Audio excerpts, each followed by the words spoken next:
언제나 동일하시니 내가 겸손히 주 앞에 나옵니다.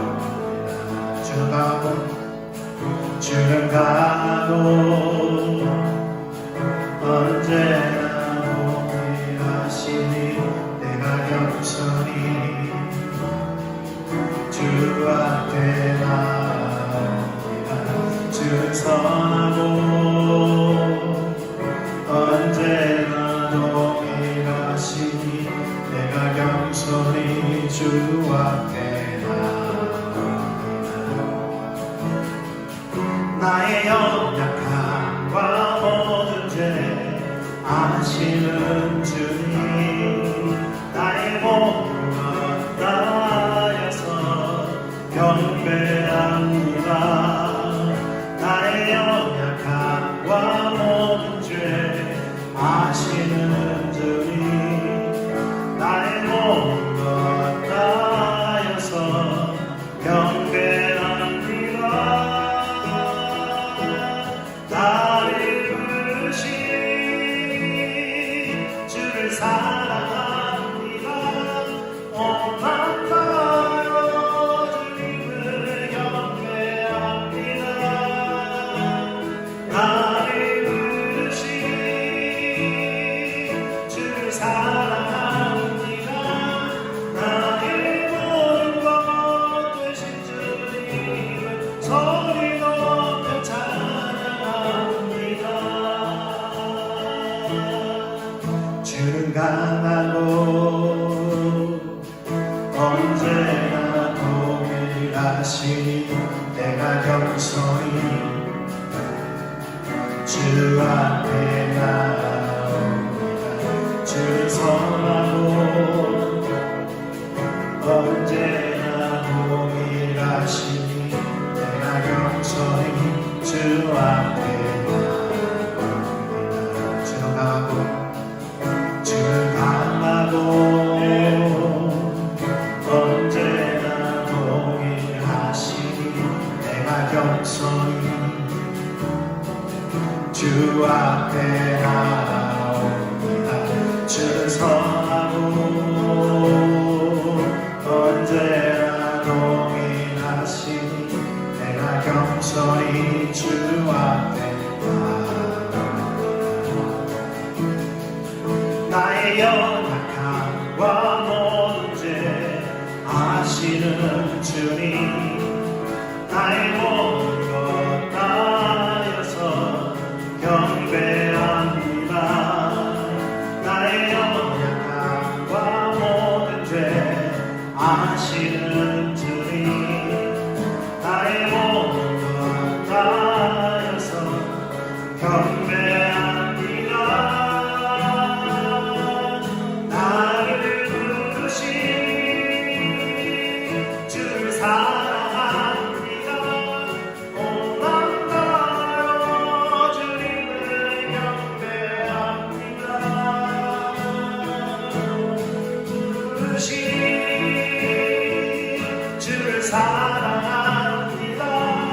나의 모든 것 되신 주님을 소리 높여 찬양합니다.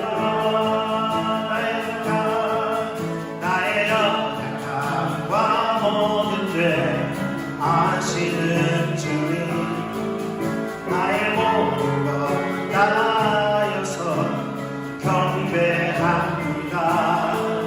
나의 연약함과 모든 죄 아시는 주님, 나의 모든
내가 회복되면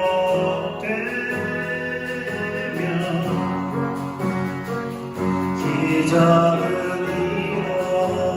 일어나네. 전능하신 주 영원하신 능력의 통치자 자유가 선포되면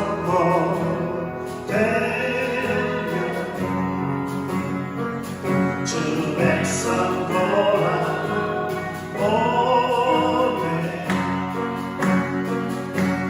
하나님 나라 임하소서. 영광과 존귀 능력과 위엄 놀라운 사랑의 기적의 하나님 지금 이곳에 오소서. 하나님 나라 임하소서.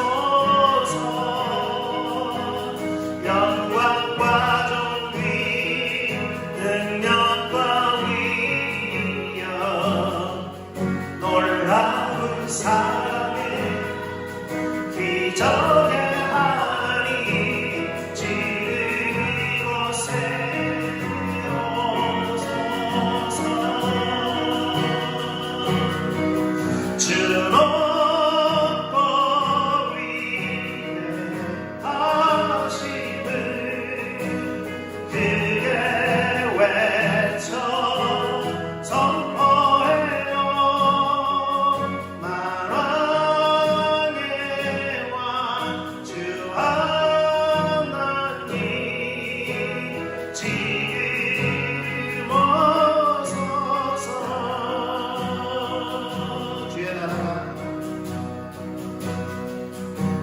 주의 나라가 임할 때 하나님 인재하실 때 예배가 회복되면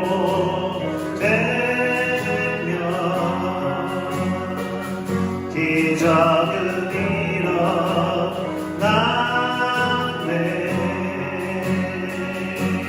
전능하신 주 영원하신 능력의 통치자 자유가 선포되면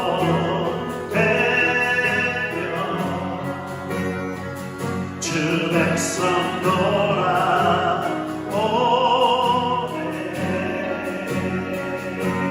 하나님 나라 임하소서. 영광과 존귀 능력과 위엄 놀라운 사랑의 기적의 하나님 지금 이곳에 오소서. 하나님 나라 임하소서. 영광과 존귀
내 안에 갈망 주여 알면서 주의 소유로 발견되고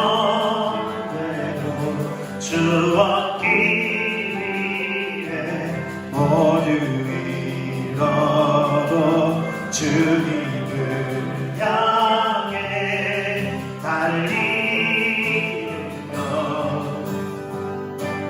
내 안에 가자 귀한 것 주님을 알리라 모든 것 되시며 의와 기쁨 되신 주 사랑합니다.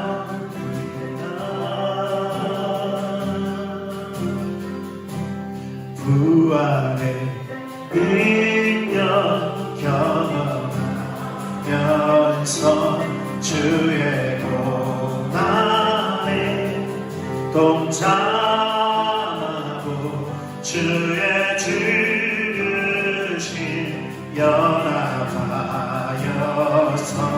생명의 주와 함께 살리 내 안에 가자 귀한 것 주님을 알리라 모든 것 되시며 의와 기쁨 되신 주 사랑합니다. 내 안에 가자 귀한 것 주님을 알리라 모든 것 되시며 의와 기쁨 되신 주 사랑합니다. 내 안에 가자 귀한 것 주님을 알리라 모든 것 되시며 의와 기쁨 되신 주 사랑합니다.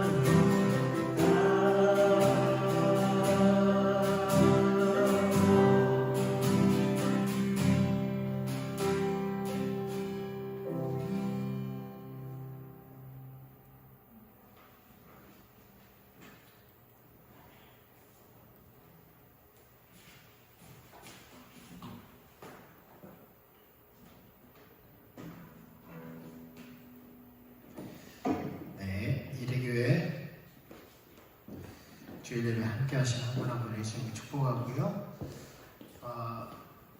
이번 주에는 MWWC 워시캠프가 있습니다. 그래서 저랑 원현이랑 유치부 비대면으로 참여할 겁니다. 기도해 주시고요. 모든 다음 세대를 위해서 또 워시캠프를 위해서 기도해 주셨으면 감사하겠습니다. 우리 헌금해서 기도하고 말씀 나누겠습니다. 주님 감사합니다. 귀한 것 우리가 생명으로 시작해서 우리가 누리고 있는 모든 것 주님으로부터 온 것임에 감사를 드리고 또한 이 시간도 우리와 함께 하시는 주님의 은혜에 더욱 감사를 드립니다. 우리의 좋은 아버지가 되시는 하나님, 우리가 구하지 않아도 우리의 쓸 것 다 예비하고 계시고 우리에게 필요를 따라 때를 따라 공급하시오니 감사를 드립니다. 무엇보다도 우리가 가장 좋은 것 성령을 구하라고 말씀하셨사오니 우리 가운데 성령을 충만하게 부어주셔서 지혜의 영으로 계시 영으로 특별히 이 시간 함께 하셔서 하나님을 알게 하시고 예수 그리스도로 말미암아 우리에게 주시는 구원과 또한 주님의 놀라우신 그 계획들과 하나님 나라 또 그 기업들 풍성함을 우리로 알게 하여 주시옵소서. 깨달아 주님이 가시는 곳에 우리도 가고 주님이 그 하시는 일 가운데 우리가 동역자로 살아갈 수 있도록 은혜를 베풀어 주십시오. 귀한 영을 쓰이는 곳에 주의 영광 나타내시옵소서. 예수님의 이름으로 기도합니다. 아멘.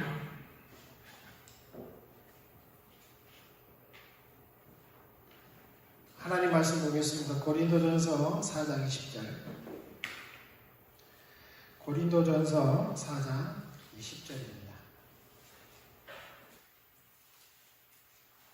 우리 같이 읽도록 하겠습니다. 하나님의 나라는 말에 있지 아니하고 오직 능력에 있습니다. 아멘. 우리가 지난주에 골로새서 1장 13절 14절 말씀을 통해서 우리가 흑암의 권세에서 건져냄을 받아서 하나님의 사랑의 아들의 나라로 옮겨졌다. 그것을 구원이라고 말씀한다고 말씀드렸습니다. 그러니까 사단의 나라에서 옮겨져서 하나님의 나라로 옮겨졌다는 거죠. 그럼 구원받은 사람은 어느 나라 사람이에요? 하나님의 나라 사람이죠. 그의 사랑의 아들의 나라라고 했으니까 예수님의 나라라고 또 말할 수 있죠. 그래서 이제는 사단의 나라에서 살던 그것들을 버리고 이제 하나님의 나라의 백성답게 살아가야 된다라고 말씀했습니다. 사람이 타락할 때에 선악과를 따먹음으로 타락하는 계기가 되죠. 그런데 단순히 열매 따먹는 것이 타락의 본질이 아니라고 말씀드렸습니다. 그 열매를 통해서 얻고자 하는 것, 그것이 뭡니까? 하나님과 같이 되게 돼요. 다시 말해서 하나님 중심적인 삶에서 벗어나서 자기 중심적인 삶을 살아가는 것. 그러니까 자기가 하나님이 되어서 살아가는 것. 그래서 가장 먼저 바뀐 게 뭐였어요? 관점이 바뀌었다는 거죠. 네. 하나님의 관점으로 바라봤을 때는 아름답고 좋던 것이 뼈중에 뼈요 가장 살중에 살이라고 가장 칭찬했던 그 대상이 자기의 관점으로 바라보니까 하나님 관점이 아닌 다른 관점으로 바라보니까 이제 부끄러운 것이 되어버렸고요. 하나님이 친한 아버지가 아닌 무서운 심판자로 인식되어졌다는 겁니다. 그것이 바로 타락의 본질입니다. 하나님과 같이 되는 자기중심적인 삶이 생겨난 거죠. 자기중심적인 삶. 그러니까 사단의 나라에서는 어떤 중심적으로 살아간다고요? 자기중심적으로. 그런데 그 배후에는 뭐가 있다고요? 사단입니다. 네, 사단입니다. 로마서 6장은 정확하게 말하죠. 무엇이든지 순종하는 것에 종이 된다. 네. 자기가 하나님이라고 믿었는데 자기를 조종하는 게 사단이었던 거예요. 사단에게 철저히 속고 있는 거죠.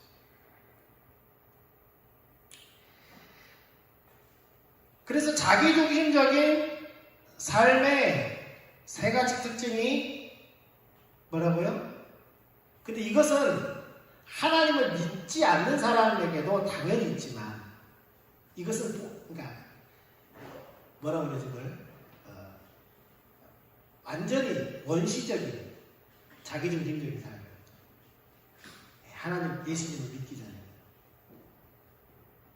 타락한 상태로 머물러서 세상에서 완전히 그것만을 추구하고 사는 거죠.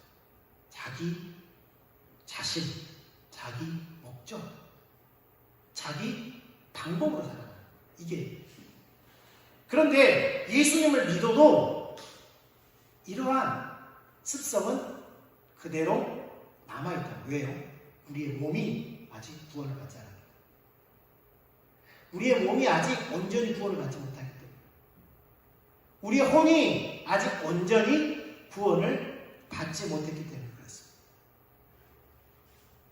그런데 우리의 영만은 누구의 자녀가 됐어요?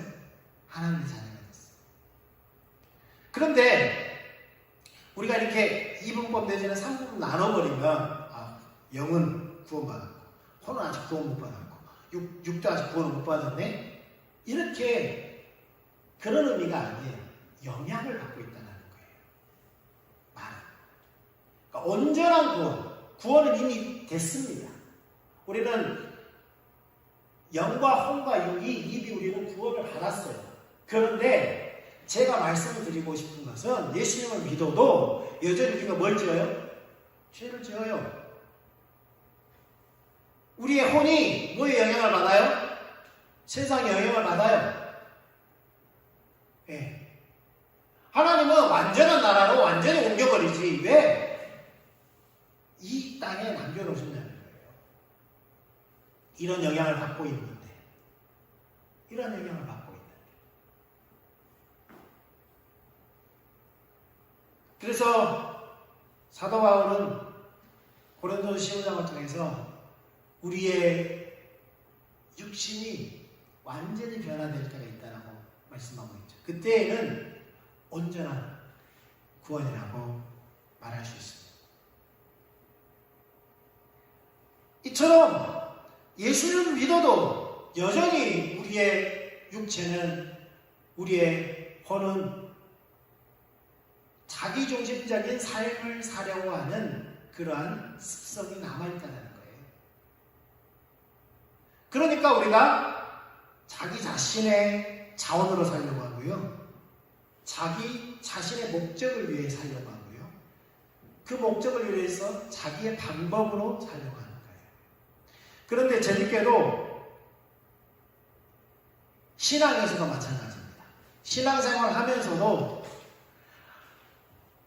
자기 중심적인 삶에는 세 가지 특징이 나타나는데 율법주의적인 가치관. 하나님 앞에 설 때에 자기 의로 서려고 하는 거예요. 자기 의로. 이게 자기 자원으로 사는 거거든요. 그러니까 예를 들어서 그런 겁니다. 예배드리러 나올 때도 우리가 예배를 드릴 때 어떻게 하나님 앞에 나가야 합니까?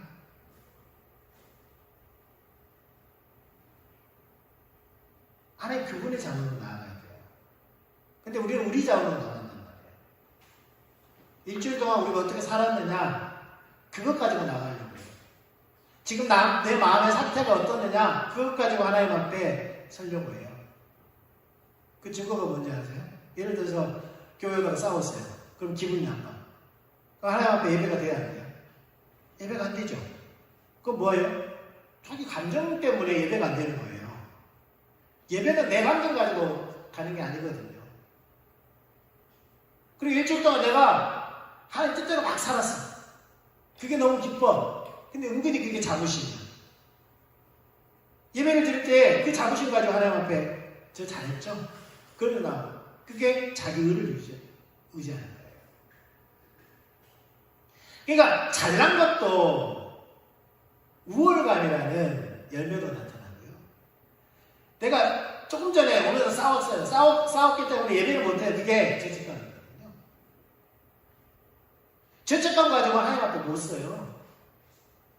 그러니까 우월감도 그렇고 열등감, 죄책감 이런 것들도 하나님 앞에 예배로 나가는 기준이 된다면 그것이 바로 자기 의로 서려고 하는 거예요. 자기 의로. 자기가 뭘 했고 자기가 뭘 못했고. 그게 율법주의입니다. 율법주의. 그러니까 할례를 행했고 할례를 행하지 않았고. 그게 율법주의예요. 예수를 믿어도 우리가 율법주의에 빠질 수 있어요, 없어요? 빠질 수 있다는 거예요. 이게 자기중심적인 신앙생활에 이론을 제공, 가치관을 율법주의예요.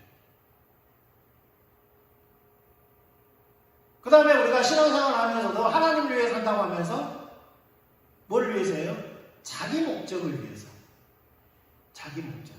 예를 들어서 목회만 하더라도, 사역만 하더라도 성장을 이루는 것, 뭔가 결과를 이루는 것, 내가 하나님을 위해서 한다고는 말을 해요. 하나님을 위해서. 그렇지만 그것이 그 내면에, 그 이면에 정말 나를 위한, 나의 명예를 위한, 나의 성과를 위한, 나의 업적을 위한 그것이 아닌지 살펴봐야 한다는 거죠. 내가 그리스도만 자랑하고 하나의 그분만 높이는지, 은근히 내가 드러나는지, 내가 자랑되어지는지.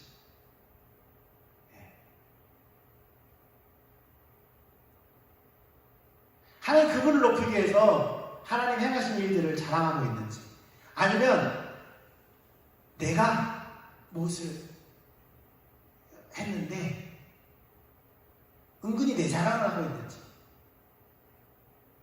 그걸 보면은 내가 나의 목적이 무엇인지 알 수 있다는 거예요. 그래서 이게 바로 기복신앙이에요. 기복신앙 나타나는 거예요. 자기 목적을 위해서 하나님을 뭘 삼는 거예요? 수단 삼는 거죠. 또한 그 목적을 이루기 위해서 하나님의 방법을 하지 않고, 하나님께서 말씀하신 그 길로 가지 않고 자기가 그 목적을 이루기 위해서, 예를 들어서 사울이 그랬죠. 기다려야죠. 기다리지 않고 하나님께서 치라고 했으니까, 전쟁을 하라고 했으니까 사무엘이 늦게 온다는 이유로 기다리지 않고 자기가 번제를 드려버려요.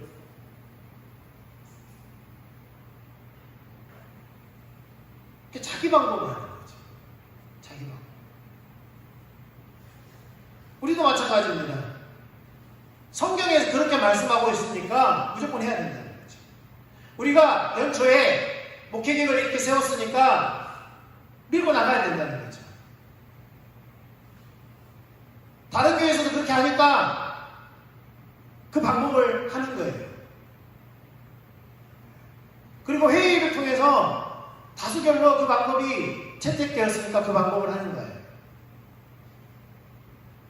이게 다 인본주의입니다. 인본주의. 자기 방법, 세상 방법을 하는 거죠. 상식선에서 하는 거죠. 그 방법들을 할 수도 있어요. 그게 하나님께서 말씀하신 거죠. 그래서 우리는 그것을 분별하고, 과연 이것이 정말 하나님의 뜻인지, 맞는 뜻이 맞는지를 확인할 뿐만 아니라 이 뜻을 이루기 위해서 하나님께서 어떻게 하기를 원하시는지를 묻고 나아가는 거죠. 성경에는 수도 없이 그런 예들이 많이 나옵니다. 예를 들어서 기드온의 300용사도 마찬가지죠. 이미 10배 차이가 나요. 군대가 이미 10배 차이. 미디안의 군대가 이스라엘 군대보다 10배가 많아요. 근데 하나님은 기드온에게 말합니다. 야, 집 생각나고 집에 가고 싶은 사람 돌려보내. 그랬어요. 약 3만 명 중에서 2만 명이 갑니다. 만여 명이 남았어요. 그러니까 하나님 너무 많아. 너무 많아. 시냇가로 데려가. 거기서 물을 마시게 해. 물을 마시게 하면 하나님께서 그럽니다. 손으로 이렇게 떠서 마시는 사람, 엎드려서 마시는 사람은 구별해라. 엎드려서 마시는 사람 다 집으로 돌려보내. 손으로 마시는 사람 300명만 남았어. 야, 그러면 이제 오늘날에는 이제 뚜리헌드레드 뚜리헌드레드라는 영화도 있었잖아요. 뭐죠? 스파르타, 그리스. 페르시아가 쳐들어오니까 우리가 알고 있는 빌립보 지역 있잖아요. 빌립보 지역. 그쪽에서 그리스로 통한 그때 이제 배로 넘어가면 돼요. 건너가면 돼요. 근데 너무 거치니까 폭풍이 없는 시즌을 기다려야 되는데 못 기다리는 거죠. 그러니까 쳐들어가는 거예요. 스스로 밀어붙이는 거죠. 근데 300명이 딱 좁은 계곡을 틀어막고 지켜내는 거예요. 아, 그래. 300명이면 우리는 정보가 있습니다. 300명이면 그렇게 하시면 되죠. 그런 대안도 없었어요. 그 사람들도 죽을 각오로 사는 거죠. 그런데 성경에 보면 하나님께서 뭘 말씀하세요? 한 손에는 항아리를 들고 한 손에는 횃불을 들고 이제 10배도 넘는 그 군대를 상대하는 거예요. 하나님의 방법이 항아리 횃불입니다. 기도하지 않는 거죠. 이게 전략적으로 맞는 거예요. 어떤 사람은 그래요. 이게 전략이다. 이게 항아리를 깨뜨리고 횃불을 탁 들면은 아무리 양손에 횃불을 들어도 몇 명으로 보여요? 300명이니까 600명이잖아요. 항아리 깨지는 소리가 300개 깨지는 소리가 들리긴 하겠어요? 제대로 들리긴 하겠냐고요. 전략적으로 이건 불가능한 겁니다. 불가능한 거예요. 수십만의 군대가 이쪽 진영에서 항아리 깨지는 소리가 저기 들리겠어요? 저쪽 진영까지? 안 들려요. 근데 그거 깨고 횃불을 든다고 사람들이 그걸 듣고 놀라겠어요? 아니, 전혀 안 됩니다. 근데요, 하나님은 그 방법을 통해서 했어요. 왜 그렇게 했어요? 하나님께서 하나님의 방법대로 순종하느냐 순종하지 않느냐 그걸 볼 거예요. 하루에 한 바퀴, 7일째 7바퀴 본다고 여리고성이 무너져요? 무너집니까? 다이너마이트를 탁 꽂아가지고 마지막에 발팍 하고 눌러야 깨질까 안 깨질까? 그것도 다이너마이트를 사방을 쳐서 밖에 있는 사람 다 맞아야 죽을 판인데 송이 안으로 다 무너졌어요. 성벽이. 하나님의 말씀에 순종하느냐 순종하느냐 하나님의 방법대로 하느냐 하지 않느냐 그걸 보시는 거죠. 이처럼 자기중심적인 삶은 신앙에도 영향을 미쳐서 자기 자원으로 사용하는 율법주의가 나타나고요. 자기 목적을 위한 기복신앙이 나타나고요. 그 다음에 자기 방법으로 하는 인본주의가 팽배하게 되어 있습니다.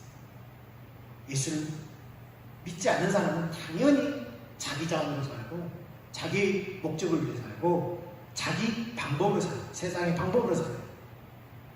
그런데 예수님을 믿어도 이러한 영향력이 고스란히 남아있다라는 거예요.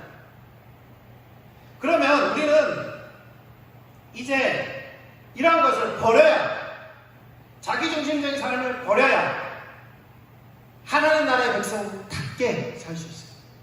하나님 중심적인 삶으로 돌이킬 수 있어요. 그런데 이 하나님의 중심적인 삶에는 당연히 아까도 말씀드렸지만 하나님의 자원, 하나님의 목적, 하나님의 방법대로 사는 겁니다. 그런데 하나님 중심적인 삶은 당연히 그런 건데 문제는 이러한 삶을 통해서 뭐가 바뀌어야 되냐면 환경이 바뀌어가요. 환경. 나 자신만 그런 삶이 아니라 교회 안에만 그런 삶이 아니라 우리가 살아가고 있는 이 지역에 이 나라에 하나님의 나라가 임해하는 거죠. 그러면 믿지 않는 사람에게 하나님 중심적인 삶을 살라고 말할 수 있습니까? 없습니까? 그건 불가능한 거죠. 불가능한 겁니다. 그러면 우리가 그들로 하여금 하나님의 나라의 맛을 보게 해야 하는 거죠. 세상 사람들은 세상적인 가치관과 세상적인 세계관과 세상적인 그들이 만들어낸 문화 가운데서 살아갑니다. 하나님이 전혀 필요하지 않습니다. 전혀 필요하지 않아요. 필요함을 느끼지 않아요.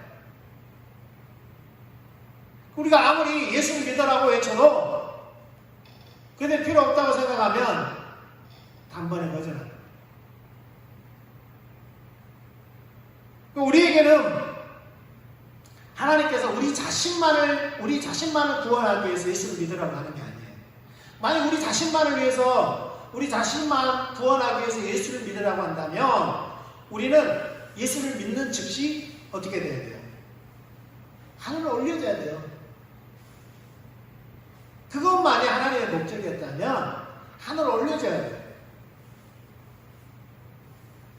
그리고 단순히 복음 전파를 위해서만 남겨놓았다면 하나님은 복음 전파를 우리보다 더 잘하실 수 있어요. 다양한 방법.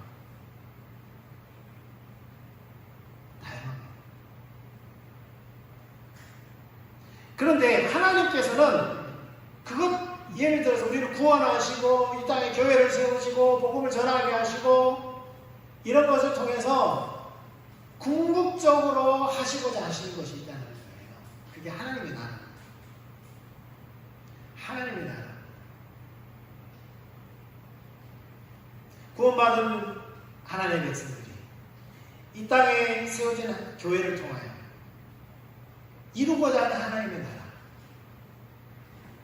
그 하나님의 나라에는 살아가는 방식이 있는 거죠. 살아가는 방식이 있습니다. 세상 사람들은 자기들만의 가치관, 세계관을 가지고 살아갑니다. 오늘날 팽배한 게 전에도 말씀드렸죠. 쉽게 말하면 진화론적인 그러한 세계관을 가지고 있습니다. 그게 과학이라고 믿고 있고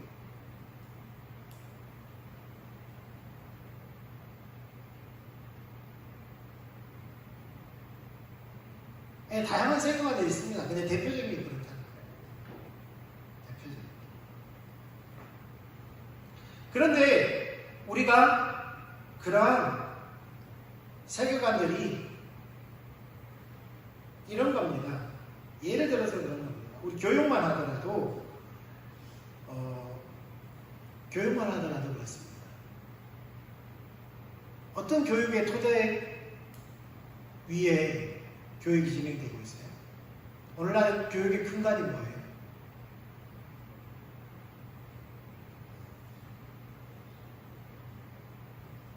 우리가 잘 알고 있는 존 듀이나 프로이드나 이런 사람들의 영향이잖아요. 그래서 프로이드 같은 경우도 요즘 아동들의 발달 단계에 대해서 제가 G스쿨에 있을 때 그런 것들을 좀 이렇게 접할 수 있었는데요. 그러니까 그런 그런 접근으로 보니까 전혀 신앙적이지 않는 거예요. 네. 전혀 신앙적이지 않는 거예요.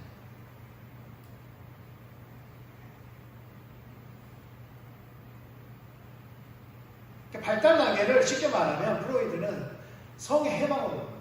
성의 해방.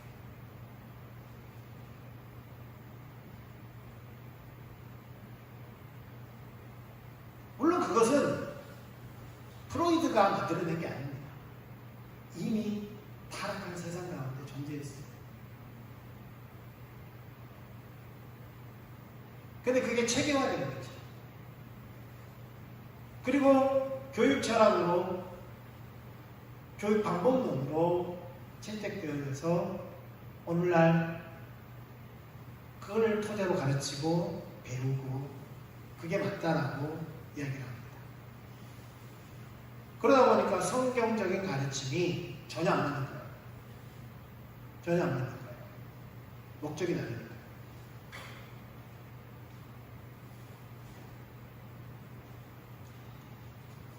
그래서 우리는 그런 철학과 그런 그 철학에 기대어서 만들어진 그 세계관으로 세상을 바라봐도 안 되고, 나 자신의 정체성을 인식해도 안 되고, 내가 나아갈 바를 결정해도 안 된다는 거예요.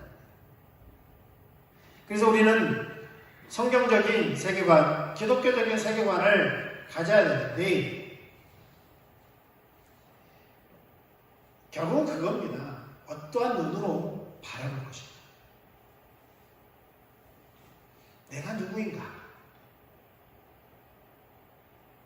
내가 살고 있는 이 세계는 어떻게 해서 존재하게 되었는가? 어디를 향해 나아가고 있는가?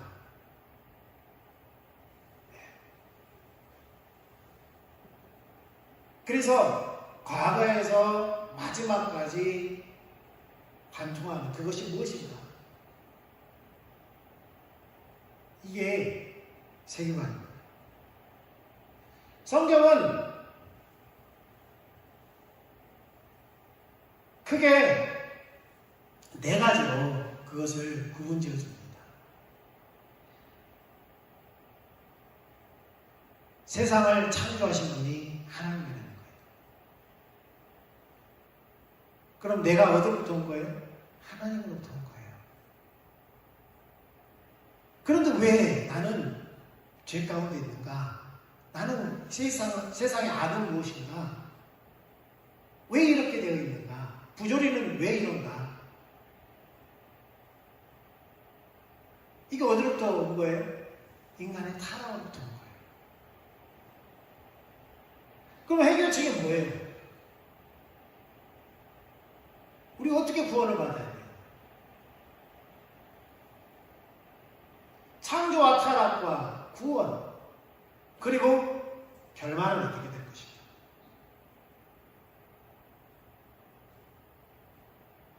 이것을 단순히 성경에서 말하고 있는 신앙의 영역으로만 치부해버리면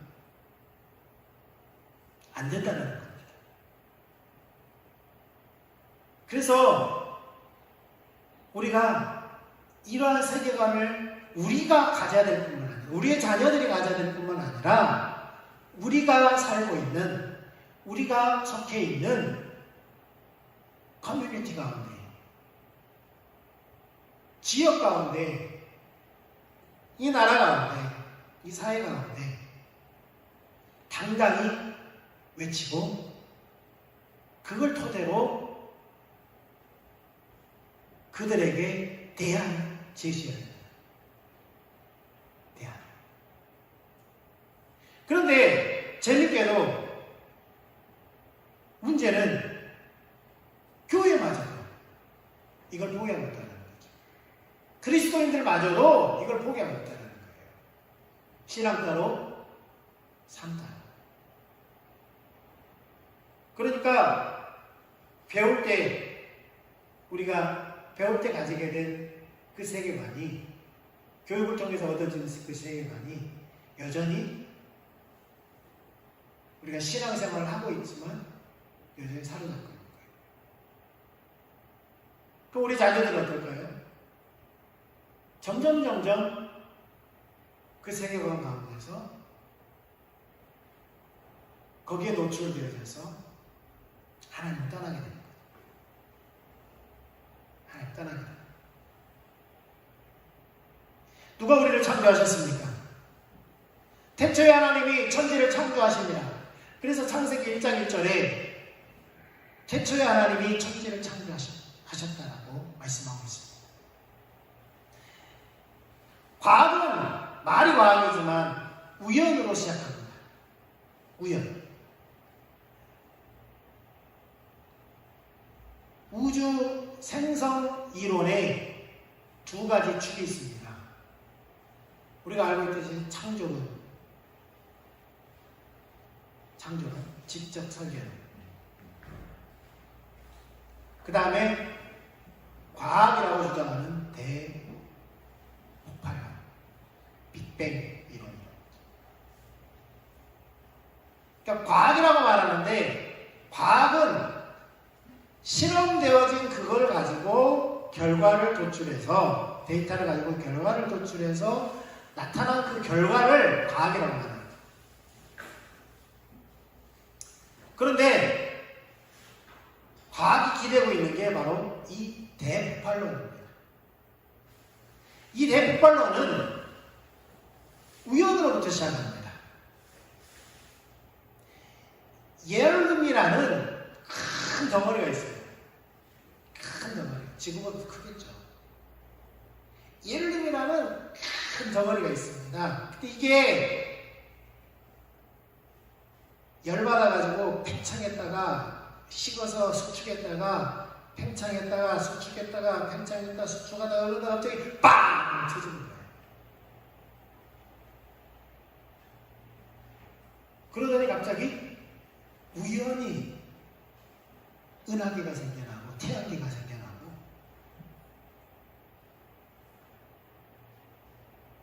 지구가 생기고 태양이 생기고 별들이 생겨나는 거예요.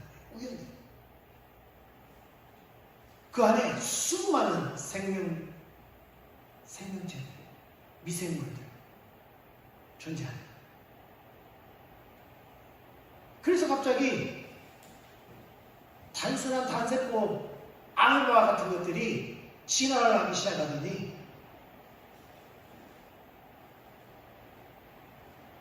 연체동물이 되고 점점 고등생물로 발전하는 거예요. 진화하는 거예요. 이 모든 과정이 다 뭡니까? 우연입니다. 우연. 실험했어요? 그럼 한 번이라도 실험해서 그 결과들이 나왔어요? 아니죠. 우연이라고 말합니다. 우연히. 가설입니다. 가설. 그랬을 것이다. 라는 가설.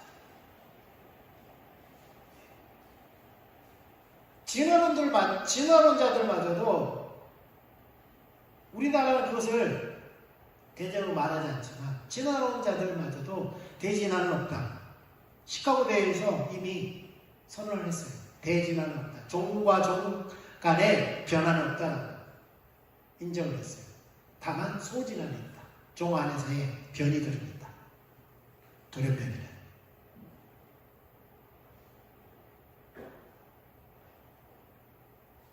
근데 과학이라는 용어와의 그런 것들이 여전히 가르쳐지고 있고 그것을 찰떡같이 믿고 있어요. 그게 종교입니다. 종교. 그랬을 것이라고 믿음으로 점철되어지는 거죠. 근데 성경은 누가 세상을 창조했다고요? 하나님. 그러면 어떤 사람은 질문을 해요. 하나님은 어디서 왔어? 근데 그 질문 자체가 맞는 질문이 아니에요. 오류예요, 오류. 질문의 오류입니다. 하나님이 어디로부터 왔냐라고 묻는 자체가 잘못된 질문입니다. 하나님이 어디로부터 왔으면 하나님이 아니죠. 그분은 전지전능하신 하나님인데 어디로부터 왔다면은 그분은 하나님이 아닌 거예요. 피조물이지. 조물주가 아닌 거예요. 근데 창세기 1장 1절은 조물주가 누구라고 말을 해요? 하나님이에요. 하나님.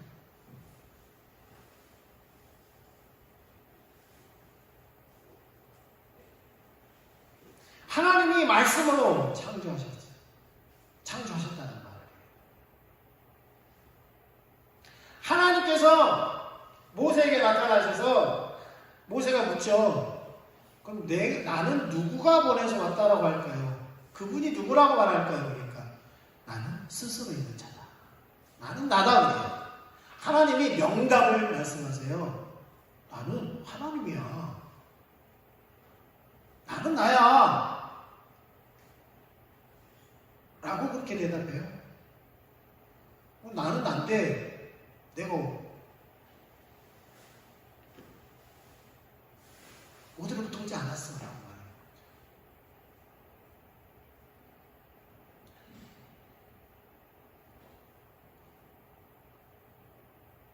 그래서 창조주가 누군지를 아는 것.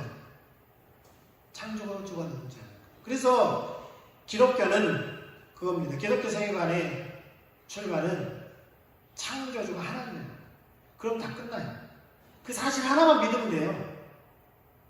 과학이라고 말하는 그것은 모든 과정을 다 믿어줘야 돼요.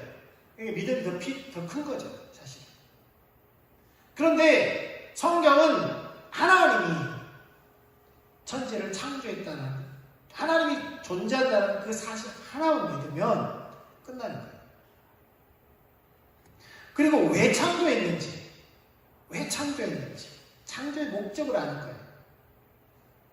그리고 그 창조를 통해서 하나님께서 뭘 하고자 했는지, 그 과정, 어떤 관계 가운데서 어떤 목적이라는 건 두 가지가 있죠.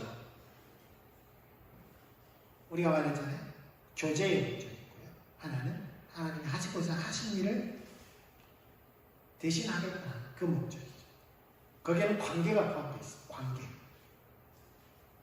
그런데 그것들을 온전히 이루기 위해서는 하나님과의 관계뿐만 아니라 사람과의 관계, 대자연과의 관계가 반드시 순조로워야 돼요. 그래야만 그게 가능한 거예요. 그런데 그 목적에서 이탈한 거예요. 그게 타락입니다. 그게 타락. 모세오경의 출발점은 어디냐면 출애굽기입니다. 모세오경의 현재는 출애굽기입니다. 시내산이에요. 그런데 하나님께서 모세를 보내서 이스라엘 백성들을 구원하게 하잖아요. 그러면서 10가지 재앙도 일으키고 6월절 사건도 있고 홍해 사건도 있고 그렇게 해서 시내산으로 와요. 그러면서 자신들이 어디로부터 왔는지 자신들의 정체성을 모세가 하나님의 계시로 말미암아 창세기를 말씀하시는 거예요. 그래서 자신들의 정체성을 알기 위해서 자신들이 누구이고 자신들의 하나님께서 왜 자신들을 선택하셨고 자신들이 어디로 나가야 되는지를 알기 위해서 뭐가 필요한 거예요? 창세기가 필요한 거예요. 창세기를 모르면 자신들의 정체성을 모르는 거예요. 자기들이 나갈 바를 모르는 거예요. 창세기를 모르면. 그래서 하나님은 모세를 통하여서 태초에 천지를 창조하신 그때의 내용을 계시하신 겁니다. 세상에 어떻게 존재하게 됐고, 하나님께서 왜 사람을 창조하셨고, 창조한 사람들이 어떻게 타락했고, 타락한 그들에게 하나님 어떤 은혜를 베푸셨고, 지금까지 어떻게 그들을, 이 세상을 하나님께 섭리해 오셨고, 특별히 하나님의 어떤 특별한 계획을 위해서 너희들을 지금 구원하기 전에 내가 누구를 불렀고, 아브라함. 그에게 약속하신 그것이, 그 약속이 이루어지는 지금 시간인 거예요. 그런데 하나님의 궁극적인 목적이 뭐라고 했습니까? 하나님의 나라라고 했잖아요. 근데 하나님 나라를 위한 한 백성을 지금 세우기 위해서 아브라함을 부르셨고, 아브라함의 후손인 이들을 지금 애굽에서 이렇게 보호하시고, 지금 그들을 보호한 그들을 이끌어내시는데, 하나님께서 뭘 주세요? 백성들을 이끌어냈어요. 백성들이 지금 모였어요. 그들에게 뭘 줍니까? 그들의 삶의 규례가 되는, 그들의 삶의 원칙이 되는 율법을 줍니다. 그걸 줘서 어디로 인도해요? 하나님이 약속하신 땅으로 인도해요. 그러니까 하나님의 나라는 어떤 특별한 지역이 전부가 아니에요. 가나안 땅이 하나님의 나라의 영토는 전부가 아니에요. 그런데 하나님께서 율법도 주시고 백성도 이렇게 구성하시고 특별한 지역에 하나님의 그 백성들이 거주할 땅을 만드심으로써 상징적인 하나님 나라의 상징이 이루어지기 위한 그 일을 지금 주님 있게 하고 계십니다.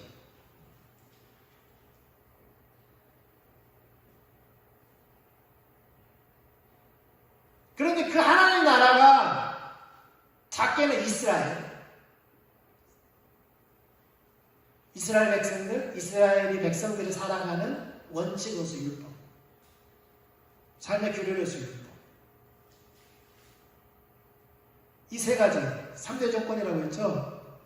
국가의 3대 요소, 주권, 국민, 땅, 영토. 이 세 가지가 지금 이루어지는 게 뭐예요? 이루어지는 시간이 모세오경이 이루어져야 돼요. 민수기에서 이루어져야 돼요. 근데 그들의 불순종으로 어떻게 됩니까? 그 땅이 40년 동안 유예가 돼요. 1년 만에 그 땅에 들어가야 되는데 유예가 돼서 40년을 허비합니다. 불순종으로. 40년 후에 여호수아를 통해서 그 땅에 들어가죠. 그래서 하나님의 나라, 제사장의 나라, 그래서 구약의 책들 보면 제사장의 나라, 하나님의 나라 이런 것들을 타이틀로 넣는 이유가 그러한 세 가지 조건이 충족되어지기 때문에 그렇습니다. 그러한 하나님의 나라를 하나님께서 건설하신 거예요. 상징적으로 이스라엘을 나라를 통해서. 이 배경 설명하는 시간에 나가면 어쨌든 하나님의 나라는 우리가 쉽게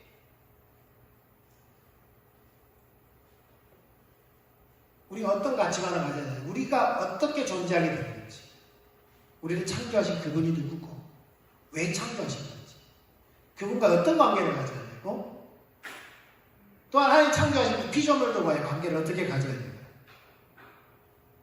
그럼에도 불구하고 우리가 여전히 죄 가운데서, 어떠한 영향력 가운데서 어떻게 우리 자신들을 지켜내고 보호해야 되는지, 어디를 향해서 나아가야 되는지, 그런 가치관을 가지되 특별히 하나님의 나라의 관점에서 우리가 가져야 된다는 겁니다. 자, 기도하고 마치도록 하겠습니다.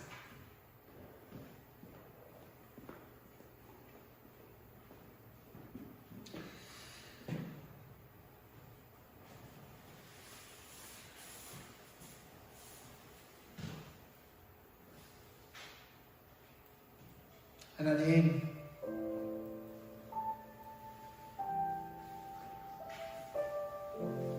선명하게 보게 해주십시오.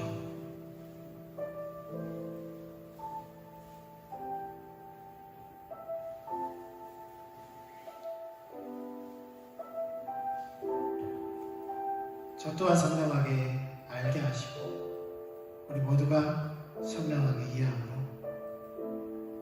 하나님 중심적인 하나님 나라의 세계관을 가지되 우리 자신이 하나님 중심적인 삶을 살아내는 것만 아니라 이 땅에 사는 동안이 하나님 나라를 세우기 위해서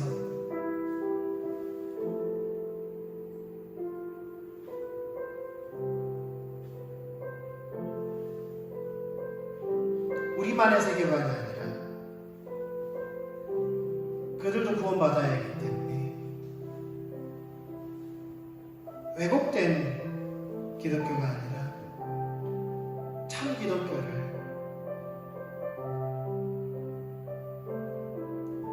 우리가 올바르게 전할 수 있도록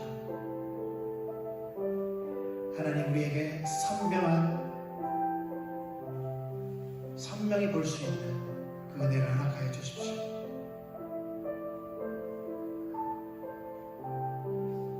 지혜와 계신 성령을 우리 가운데 충만하게 부어주세요.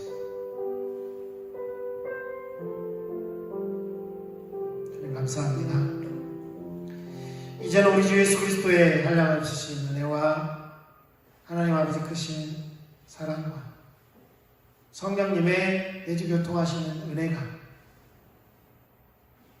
창조에서부터 타락, 구속, 새 창조에 이르는 기독교적인 세계관을 선명히 알게 원하는 우리 가운데, 이 땅 가운데 세계 열방 가운데 그 은혜가 부어지기를 예수님의 이름으로 축원합니다. 아멘.